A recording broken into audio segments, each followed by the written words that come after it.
DJ Dilip Sharma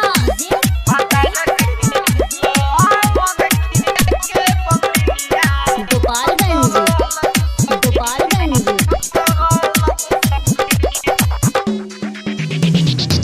का कोई सखी हैरान रहतानी अपन बलम से परेशान रहतानी। का कोई सखी हैरान रहतानी अपन बलम से परेशान रहतानी। लागे एकर मोती कवनो मरलस सखी भातार के लहंग खिया के बंगलिनिया फसवलस सखी भातार के लहंग खिया के बंगलिनिया फसवलस सखी।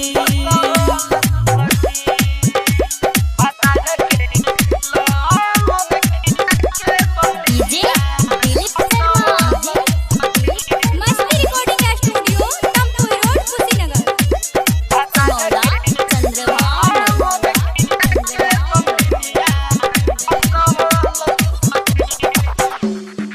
घरे ना पाजा हलेला ना माजा पियावा हमारो एकरा से नीमन सुख देते रहे नई घर के यार हो।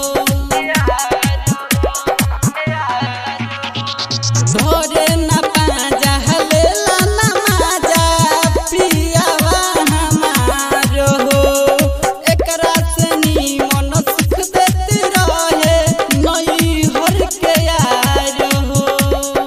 मीठी मीठी बतिया में ऊ बोलावेले सखी भातार के लहंग खिया के बंगलिनिया फसवलस सखी भातार के लहंग खिया के बंगलिनिया फसवलस सखी।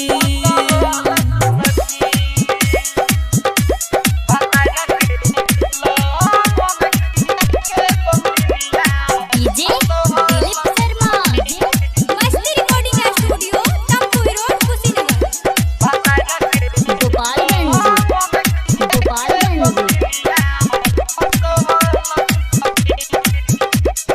राइटर संदीप राहुल के संगवा धइले बजब से चंदन चक्रवर्ती सजनवा बिगड़ल बतब से।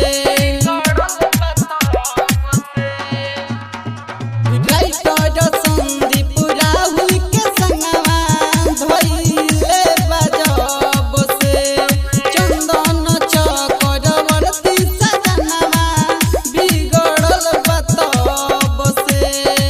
देखी देखी हमरो मनवा हो रे सखी भातार के लहंग खिया के बंगलिनिया फसवलस सखी भातार के लहंग